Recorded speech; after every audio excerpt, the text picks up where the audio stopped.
Hello students, welcome to my channel. I am Rashmi, your maths teacher. तो इस video में हम सॉल्व करने जा रहे हैं एनसीईआरटी एग्जाम्पलर बुक के चैप्टर नंबर 7 एक्सरसाइज 7.1 जो कि आपकी एमसीक्यूज है, ऑप्शनल ऑब्जेक्टिव क्वेश्चन वाली एक्सरसाइज है। तो 1 to 10 हम सॉल्व कर चुके हैं, इसमें हम सॉल्व करेंगे नाउ 11 to 15। तो आप देखो यहाँ पे 11th क्वेश्चन हमारा है। तो the fourth vertex D of a parallelogram ABCD whose three vertices are A is -2,3, B is 6,7 and C is 8,3। तो आपको यहाँ पे क्या दिया हुआ है, पैरेललोग्राम की 3 वर्टिसेस तो यहाँ पे गिवन है, आपको 4th वर्टिसेस फाइंड करनी है। तो आपको पैरेललोग्राम की अगर प्रॉपर्टी पता है, पैरेललोग्राम की क्या क्या प्रॉपर्टी होती है, तो आप इस क्वेश्चन को इजीली सॉल्व कर पाओगे। तो मैं यहाँ पे सबसे पहले क्या करती हूँ, एक पैरेललोग्राम को ड्रॉ करते हैं, उसके बाद हम देखते हैं हम कौन सी प्रॉपर्टी से इसकी 4th वर्टेक्स को फाइंड कर सकते हैं। ओके, तो ये मैंने पैरेललोग्राम यहाँ पे ड्रॉ कर लिया है। ए बी सी वर्टिसेस हमें यहाँ पे गिवन थी, वो लिख ली। डी जो हमें फाइंड करनी है उसको मैंने यहाँ पे वेरिएबल के फॉर्म में एक्स वाई लिख लिया। तो अब आपको यहाँ पे क्या फाइंड करना है, डी के कोऑर्डिनेट फाइंड करने हैं। तो हमें पैरेललोग्राम की एक प्रॉपर्टी ये पता है कि पैरेललोग्राम की अपोजिट साइड्स क्या होती है, इक्वल होती है। ये साइड इस साइड की इक्वल होती है, ये साइड इस साइड की इक्वल होती है। तो आप इसको फर्स्ट मेथड से ये कर सकते हो कि ये साइड की डिस्टेंस फाइंड कर लो, ए बी डिस्टेंस फाइंड कर लो, यहाँ से B C D distance find कर लो। तो आपको यहाँ से एक इक्वेशन मिल जाएगी जिसको हम यहाँ पे सॉल्व कर लेंगे, या फिर एक इसको आप ये साइड इस साइड की इक्वल लेके, तो डिस्टेंस फॉर्मूला से आपको 2 इक्वेशन बनानी है और उसको सॉल्व करोगे तो आपको एक्स वाई की वैल्यू मिल जाएगी। लेकिन वो बहुत लेंथी मेथड है, उसमें आपकी कैलकुलेशन मिस्टेक हो सकती है, बहुत सारी जगह में डिस्टेंस फॉर्मूला लगाना पड़ेगा।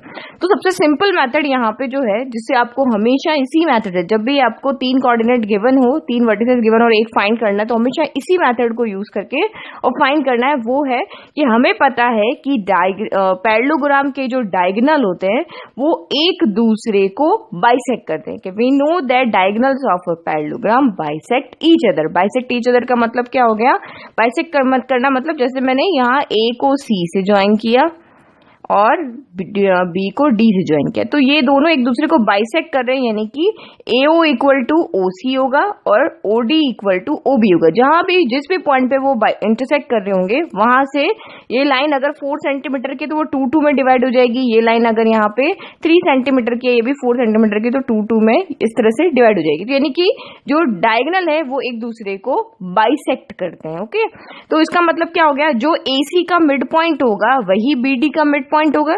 ठीक है, यानी अगर हम किसी भी लाइन का मिड पॉइंट अगर यहाँ पे ड्रॉ कर रहे हैं, तो जो AC का मिड पॉइंट होगा वही BD का मिड पॉइंट होगा। तो हम यहाँ पे दूसरा जो मेथड है, मिड पॉइंट फॉर्मूला लगा के इसको सॉल्व करना है। मिड पॉइंट फॉर्मूला से हमारा इजीली सॉल्व हो जाएगा। ओके, तो हमने यहाँ पे इसको लिख दिया, we know that diagonal AC and BD of a parallelogram ABCD bisect each other. दूसरे को इंटरसेक्ट ही नहीं करते, जबकि वो बाइसेक्ट भी करते हैं। तो बाइसेक्ट का मतलब क्या हो गया कि mid point of diagonal AC equal to mid point of diagonal BD हो गया। तो मिड पॉइंट फाइंड करने का फॉर्मूला हमारा होता है x1 + x2/2 y1 + y2/2। तो AC के कोऑर्डिनेट में हमने इसको x1, इसको x2y2 ले लिया, और इसमें इसको x2y2, इसको हमने x1 y1 ले लिया।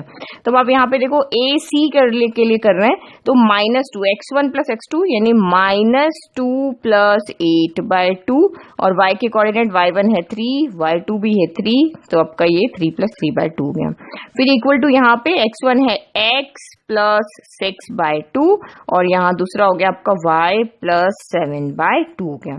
तो इसको तो हम सॉल्व नहीं कर सकते, यहाँ हम सॉल्व कर लेते हैं। 8 - 2 आपका 6/2 हो गया, यहाँ 3, और 3 + 3 भी हो गया 6/2 हो गया, यहाँ पर भी 3 इक्वल टू x + 6/2 और y + 7/2। तो यहाँ पे एक ही पॉइंट के 2 कोऑर्डिनेट तो नहीं हो सकते हैं कि 3 कोऑर्डिनेट भी हो जाए और ये कोऑर्डिनेट भी हो जाए। तो क्योंकि मिड पॉइंट के तो यही कोऑर्डिनेट है कि ये भी इसका कोऑर्डिनेट है, ये भी इसका कोऑर्डिनेट है, दोनों क्या होंगे, इक्वल होंगे। इक्वल होने का मतलब क्या है कि x कोऑर्डिनेट x के इक्वल होगा, y कोऑर्डिनेट y के इक्वल होगा। तो दिस इंप्लाइज जो 3 है वो x + 6/2 के इक्वल होगा, और ये जो y कोऑर्डिनेट वाला 3 है ये इस लाइन के मिड पॉइंट यानी कि y + 7/2 के कोऑर्डिनेट के इक्वल होगा। इसको हम सॉल्व करेंगे तो हमें ये वाला कोऑर्डिनेट यहाँ पे मिल जाएगा। तो ये 2 इधर ट्रांसफर इधर शिफ्ट किया, तो डिवाइड में तो यहाँ चला जाएगा मल्टीपल में, तो 3 × 2 आपका यहाँ पे हो जाएगा 6, तो x + 6 हो गया, यानी कि 6 प्लस का 6 उधर गया, ये 3 × 2 6 प्लस का 6 उधर गया -6 इक्वल टू x। तो this implies x equal to आपका यहाँ से कितना आ गया, 0 आ गया। फिर नेक्स्ट इसको सॉल्व करें, 3 × 6 हो गया, 3 × 2 6 हो जाएगा, प्लस का 7 उधर जाके माइनस का 7 हो जाएगा, तो प्लस माइनस माइनस 6 में से 7 में से 6 गया 1 बचा, लेकिन साइन यहाँ पे नेगेटिव आएगा क्योंकि 7 बड़ा है, तो y इक्वल टू कितना आ गया, -1 आ गया। तो देयरफॉर फोर्थ वर्टेक्स जो यहाँ पे चाहिए था वो हमारा कितना हो गया, fourth vertex that is D, यानी D के कोऑर्डिनेट हो गए हमारे 0, -1। तो देखते कौन सा ऑप्शन हमारा यहाँ राइट है। तो यहाँ जो हमारा ऑप्शन राइट आ रहा है वो है हमारा ऑप्शन नंबर बी, 0, -1। ठीक है, फिर नेक्स्ट क्वेश्चन, ये इंपॉर्टेंट क्वेश्चन है, इसको आप अच्छे से देखना। ठीक है, if the point P2, 1 lies on the line segment joining points A is 4, 2 and B is 8, 4, then AP equal to 1/3 AB, AP equal to PB, या PB 1/3 AB, या AP इक्वल टू 1/2 AB। तो आपको यहाँ पे क्या कहा है कि ये जो पॉइंट P है, कोई भी एक लाइन सेगमेंट है जो इस A 4, 2 और B 8, 4 को ज्वाइन करने से बन रही है, और पॉइंट P इसके ऊपर लाइज कर रहा है। ठीक है, point P lies on the line segment, let की पॉइंट P यहाँ पर है, पॉइंट P आपका यहाँ पे 2, 1। ठीक है, अब आपको ये नहीं बताया कि ये पॉइंट P अंदर की तरफ है या बाहर की तरफ है, क्योंकि जब भी कोई पॉइंट है वो उस लाइन को बढ़ाने पे अंदर भी हो सकता है, बाहर भी हो सकता है। तब आपको यहाँ पे क्या करना है कि आपको ये बताना है कि AP और AB साइड का रेशियो कितना है, यहाँ पे AP और PB साइड का रेशियो कितना है, PB AB साइड का रेशियो कितना है, और AP AB साइड का रेशियो, यानी इन चारों में से कौन सा ऑप्शन राइट है कि AP और AB का 1/3 रेशियो है, जो भी कि दोनों साइड इक्वल है, या इन दोनों साइड का 1/3 रेशियो, या इन दोनों साइड का 1/2 रेशियो है। तो आप यहाँ पे देखो, आपके माइंड में ये आ रहा होगा कि हम यहाँ पे सेक्शन फॉर्मूला लगा के इसको सॉल्व कर सकते हैं, तो सही में आप इसको सॉल्व कर सकते हो, लेकिन क्योंकि यहाँ हमें साइड का रेशियो चाहिए, यानी सारी साइड के बीच में आपको रेशियो बताना है, तो आप इसके अच्छा क्या करो कि आप AB ये जो साइड है वो कितनी है, PB साइड कितनी है, या AB साइड कितनी है, उनके बीच की डिस्टेंस फाइंड कर लो। डिस्टेंस फाइंड करने से क्या होगा, क्योंकि हमें साइड के रेशियो को बताना है, तो हम डिस्टेंस फाइंड करके बता सकते हैं ना कि अगर AP मेरी 2 सेंटीमीटर आ रही है, PB मेरी 3 सेंटीमीटर आ रही है, AB मेरी 5 सेंटीमीटर आ रही है, तो हम यहाँ पे एक्चुअल में चेक कर सकेंगे कि सारी साइड का रेशियो यहाँ पे कितना है। तो मैं यहाँ पे डिस्टेंस फाइंड करके और ये चेक करते कि कौन सा आंसर यहाँ पे, कौन सा ऑप्शन यहाँ पे राइट है। तो 3 यहाँ पे आ रही है, एक AP आ रही है, एक साइड आपकी AB आ रही है, और तीसरी आपकी PB आ रही है। तो AP, AB और PB ये तीनों हम यहाँ पे फाइंड करते हैं। तो सबसे पहले हम यहाँ पे AP डिस्टेंस फाइंड कर रहे हैं, इसको मैंने x1 y1, इसको x2 y2 ले लिया। डिस्टेंस फाइंड करने का यही फॉर्मूला है, x2 - x1 यानी 2 - 4 हो गया, 2 - 4 का होल स्क्वायर, y2 - y1 यानी 1 - 2 का होल स्क्वायर हो गया। ठीक है, फिर आप यहाँ पे सॉल्व करो, 2 4 माइनस यानी कि प्लस माइनस माइनस होगा, 4 में से 2 गया तो 2 बचा, साइन नेगेटिव आएगा क्योंकि 4 बड़ा है, तो -2 का स्क्वायर हो गया, 2 - 1 यहाँ पे -1 हो जाएगा। जैसे ये बड़ा नंबर है तो साइन बड़ा हो जाएगा, तो ये आपका -2 का स्क्वायर हो गया यहाँ पे 4, और -1 का स्क्वायर हो गया 1, यानी कि ये आपका आ गया √5 यूनिट। फिर नेक्स्ट हम यहाँ पे फाइंड कर लेते हैं PB, तो ये हमने डिस्टेंस फाइंड किया PB, सेम फॉर्मूला आपका लगा, ये x2 y2, हम इसको x1 y1 ले लेते हैं। तो x2 - x1 अगेन आपका यहाँ पे 2 - 8 का स्क्वायर हो गया, फिर आपका नेक्स्ट हो गया 1 - 4 का स्क्वायर, तो 2 - 8 में से 2 गया तो 6 बचा, साइन नेगेटिव आएगा, और यहाँ पे आपका बचा 1 - 4 यानी कि 4 में से 1 गया 3, और -3 का स्क्वायर, तो ये आपका यहाँ पे हो गया -6 का स्क्वायर हो गया 36, और -3 का स्क्वायर हो गया 9। इसको ऐड करो तो 9 + 6 15 का 5 कैरी 1 45 हो गया। तो 45 की आप यहाँ पे अगर फैक्टर बनाओगे तो 9 × 5 45 होता है, 9 के फैक्टर हो गए आपके 3 × 3, और ये हो गया 5। तो इस तरह से हम वर्बली भी बना सकते हैं। तो ये आपका रूट से बाहर आ गया, तो ये हमारा हो गया 3√5 हो गया। फिर नेक्स्ट देखते हैं, लास्ट हमारा यहाँ बचा है AB, तो अब नाउ AB फाइंड कर लेते हैं। तो AB भी सेम, तो ये x1 y1 है, इसको मैं यहाँ पे x2 y2 कर लेती हूँ। तो x2 - x1 किसी को भी कर सकते हो, इसको भी आप x2 y2, बड़ा नंबर ये तो इसको कर देते हैं, इसको हम x1 y1 ही रहने देते हैं। तो x2 - x1 8 - 4 का स्क्वायर, फिर 4 - y2 - y1 4 - 2 का स्क्वायर हो गया, 8 - 4 यानी 4 का स्क्वायर, 4 - 2 यानी 2 का स्क्वायर, 4 स्क्वायर हो गया आपका 16, 2 स्क्वायर हो गया आपका यहाँ पे 4, तो 16 + 4 हो गया 20। तो 20 क्या होता है, 10 × 2 कर लो, या 5 × 4 भी 20 होता है, तो 4 तो होता है 2 × 2, और ये हो गया 5। तो ये इनकी पैरिंग हो रही है, ये रूट से बाहर आ गया, 2√5 हो गया। अब हम 1 बाय 1 चेक करते हैं। ऑप्शन ए आपका यहाँ पर है AP = 1/3 ए बी। तो आप यहाँ पे ए पी और ए बी की वैल्यू पुट करके देख लो, अगर लेफ्ट इक्वल टू राइट आ रहा है तो ये ऑप्शन आपका सही है। तो ए पी हमारा यहाँ से कितना आ रहा है, ए पी आ रहा है √5 इक्वल टू 1/3 और ए बी कितना आ रहा है 2√5 आ रहा है। तो आप यहाँ देखो ये √5 है और यहाँ पे हो रहा है 2/3 √5 हो रहा है, तो ये हमारा लेफ्ट इक्वल टू राइट नहीं है, तो ये ऑप्शन रॉन्ग है। फिर ऑप्शन बी हम यहाँ पे चेक करते हैं, जो है हमारा A P equal to P B.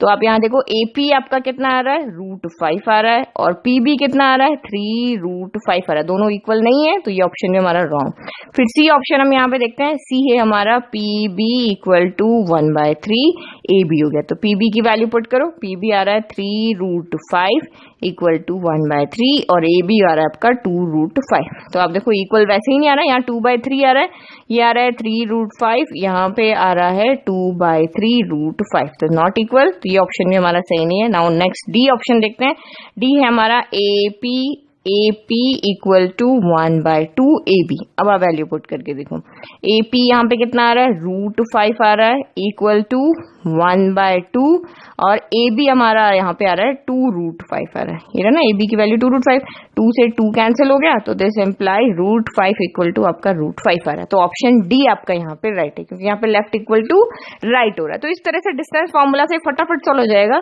मैं तो आपको समझा रही हूँ इसलिए, बाकी अदरवाइज आप अगर इसको सॉल्व करोगे तो 30 सेकेंड या मैक्स टू मैक्स 1 मिनट में ये क्वेश्चन सॉल्व हो जाएगा। तो ऑप्शन डी हमारा यहाँ पे राइट है।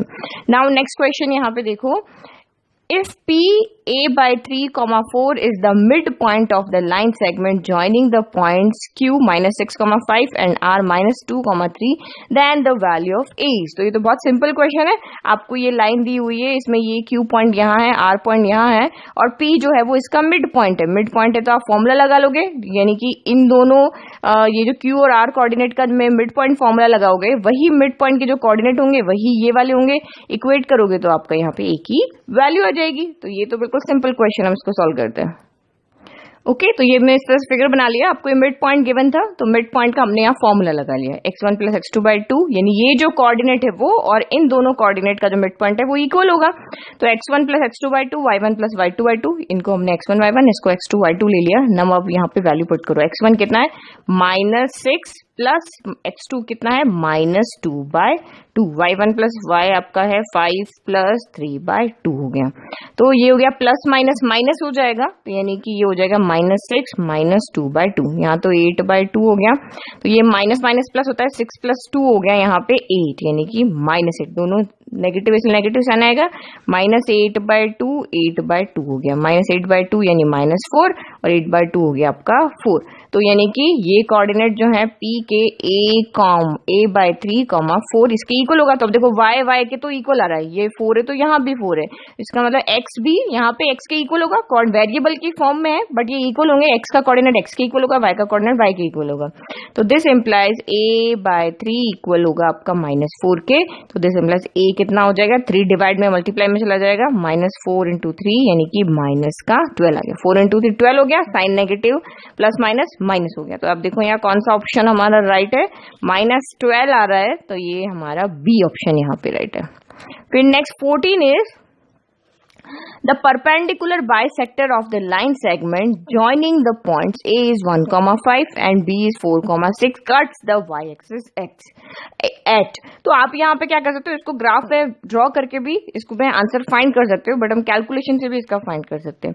तो आपको क्या कहा है, ये एक A पॉइंट है, एक आपका यहाँ B पॉइंट है, A के कोऑर्डिनेट 1,5 है, B के कोऑर्डिनेट आपके यहाँ 4,6 है। तो इन दोनों पॉइंट को ज्वाइन किया, फिर इसका क्या किया, एक परपेंडिकुलर बाइसेक्टर ड्रॉ किया। तो परपेंडिकुलर बाइसेक्टर का मतलब क्या होता है कि हमने इस तरह, बाइसेक्टर का मतलब हो गया जो इसके मिड पॉइंट से A और B के मिड पॉइंट से पास हो, और परपेंडिकुलर मतलब कि ये लाइन इसके क्या हो, परपेंडिकुलर हो। ठीक है, यानी कि दो कंडीशन है इस लाइन के पास होने की, एक तो ये AB के परपेंडिकुलर भी होना चाहिए और AB को यहाँ पे बाइसेक्ट भी करना चाहिए। फिर इसके बाद क्या कहा कि ये जो लाइन है, जो इसके परपेंडिकुलर जो बाइसेक्टर है, वो कहाँ से, वो किसको कट कर रहा है, वाई एक्सिस को। लेट की यहाँ पे वाई एक्सिस है, ये वाई एक्सिस को यहाँ पे कट कर रहा है। तो वाई एक्सिस के कोऑर्डिनेट क्या होते हैं, लेट की ये वाई एक्सिस को पी पॉइंट पे कट कर रहा है। तो हमें पता है कि वाई एक्सिस पे जब भी कोई कोऑर्डिनेट होता है उसका एक्स कोऑर्डिनेट कोऑर्डिनेट क्या होता है 0, और y की तो कोई ना कोई वैल्यू होगी, चाहे 1 हो, 2 हो, 3 हो, 4 हो, 5 हो, कुछ भी हो, लेकिन एक्सिस के ऊपर y एक्सिस पे हमेशा x 0 होगा, x एक्सिस पे हमेशा y 0 होगा। तो आपको यहाँ पे क्या करना है, इसके कोऑर्डिनेट यानी p पॉइंट जो है, यानी कि AB जो पॉइंट है, AB पॉइंट को ज्वाइन करने जो लाइन बन रही है उसका परपेंडिकुलर बाइसेक्टर ड्रॉ किया, वो y एक्सिस को कहाँ पे कट कर रहा है उसके कोऑर्डिनेट हमें चाहिए। तो अब आप यहाँ पे देखो, ये लाइन आपकी बिल्कुल स्ट्रेट है, AB से परपेंडिकुलर है, तो A से P का डिस्टेंस और B से P का डिस्टेंस इक्वल होगा, ठीक है, क्योंकि एक तो ये AB के मिड पॉइंट से पास हो रही है और दूसरा ये इस तरह से या इस तरह से झुकी हुई नहीं, बिल्कुल स्ट्रेट लाइन है, परपेंडिकुलर बाइसेक्टर है, इसलिए A से P का डिस्टेंस और P से B का डिस्टेंस क्या होगा, इक्वल होगा। तो हम इसी मेथड को लेके और यहाँ पे हम y एक्सिस के कोऑर्डिनेट को, y एक्सिस पे कहाँ कट कर रही है उसके कोऑर्डिनेट को फाइंड करेंगे। तो सीधा सा मैं यहाँ पे फिगर तो मैंने आपको एक्सप्लेन कर ही दिया, अब मैं डायरेक्ट यहाँ पे क्वेश्चन ही सॉल्व कर रही हूँ। तो क्वेश्चन नंबर 14 में आपका यहाँ पे क्या हो जाएगा, AP इक्वल टू हो जाएगा BP। तो डिस्टेंस फाइंड करने का फॉर्मूला क्या होता है, under root of x2 minus x1 का square plus under root of y2 minus y1 का स्क्वायर हो गया। तो BP के लिए भी सेम फॉर्मूला यहाँ पे आ जाएगा। तो ये देखो, ये मेरा A है और ये B है। अब P के कोऑर्डिनेट में यहाँ पे P के कोऑर्डिनेट तो मैंने यहाँ पे 0, y लिख लिए थे, A के कोऑर्डिनेट फिर से लिख देती हूँ, ये 1,5 और ये दूसरा है हमारा 4,6। तो सॉल्व करो, पहले AP के बीच के डिस्टेंस के लिए इसको हम यहाँ पे x1 y1 ले लेते हैं, इसको हम यहाँ पे x2 y2 ले लेते हैं। तो ये आपका यहाँ पे हो जाएगा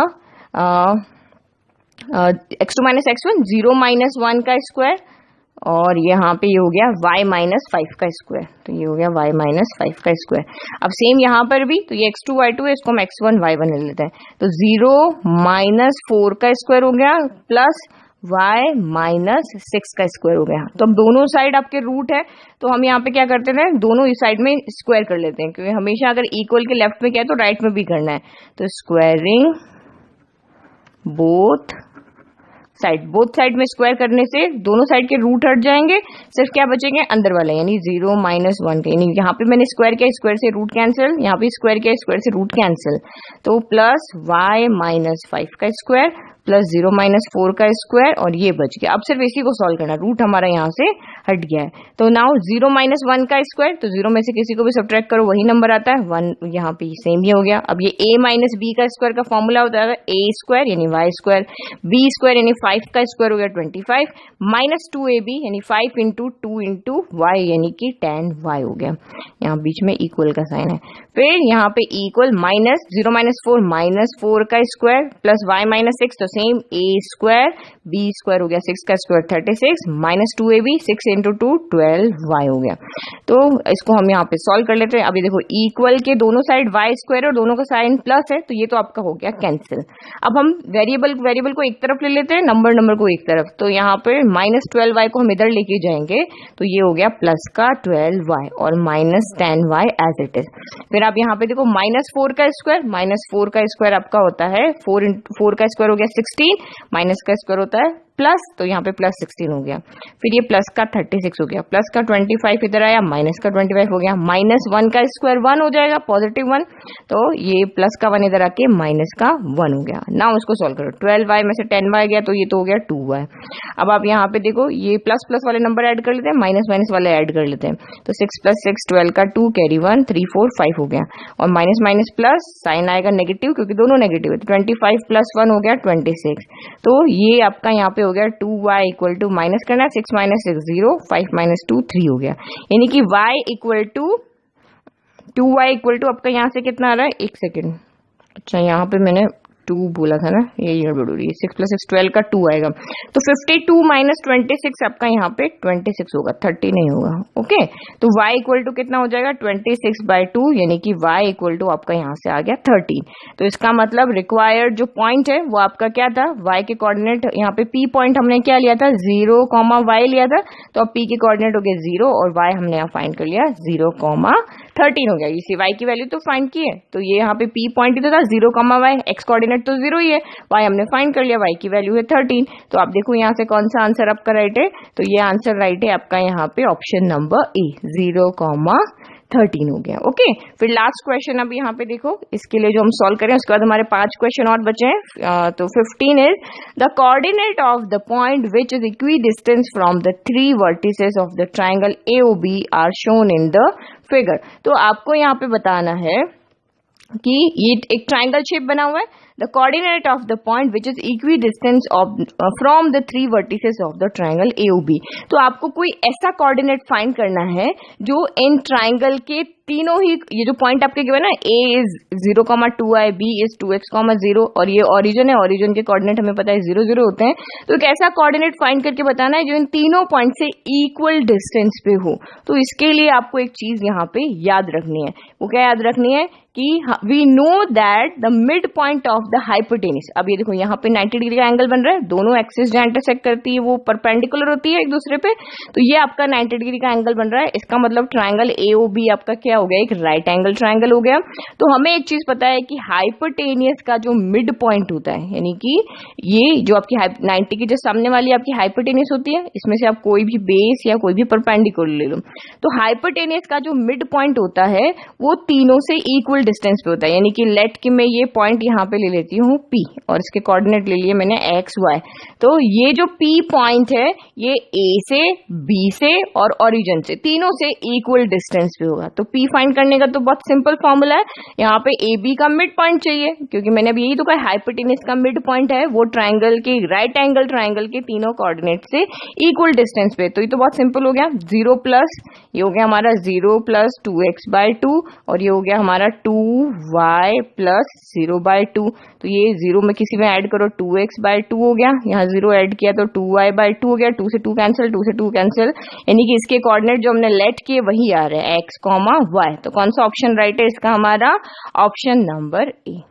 ठीक है, ये तो सिंपल क्वेश्चन था, बट ये आप तभी कर पाओगे जब आपको ये चीज याद होगी कि यहाँ पे जब भी राइट एंगल ट्राइंगल में इस तरह से आपको है, तो राइट एंगल ट्राइंगल में हाइपोटेनियस का जो मिड पॉइंट होता है वो तीनों कोऑर्डिनेट से इक्वल डिस्टेंस पे होता है।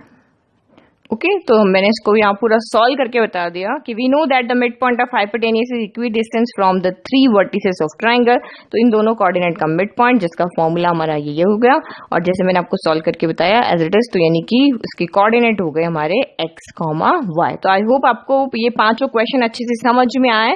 अभी भी अगर आपको कोई डाउट है तो प्लीज कमेंट बॉक्स में कमेंट करें। तो अब आप यहाँ पे देख लो, इनके सोल्यूशन एक बार नोट डाउन कर लो, मैं आपको यहाँ पे दिखा देती हूँ, आप स्क्रीनशॉट लेके और इनको नोट कर सकते हो। अब पढ़ने का क्या पैटर्न होना चाहिए, क्योंकि एनसीईआरटी में आपको बहुत सारे डाउट आ रहे हैं, तो पढ़ने का पैटर्न आपका ये होना चाहिए कि आप पहले ईच एक्सरसाइज से पहले इंट्रोडक्शन वीडियो है उसको देखो पहले, उसके बाद एक्सरसाइज को सॉल्व करो। आप डायरेक्ट एक्सरसाइज सॉल्व करने जाओगे तो आपको समझ में नहीं आएगा कि यहाँ पे फॉर्मूलाज कैसे आए हैं या उन फॉर्मूलाज को हमें कैसे यूज करना है। तो आप इंट्रोडक्शन वीडियो देखोगे तभी आपको समझ में आएगा कि कहाँ पे कौन सा फॉर्मूला कैसे यूज करना है, या वो फॉर्मूला कहाँ से आया है, वो भी मैंने आपको एक्सप्लेन किया। ओके, तो thank you.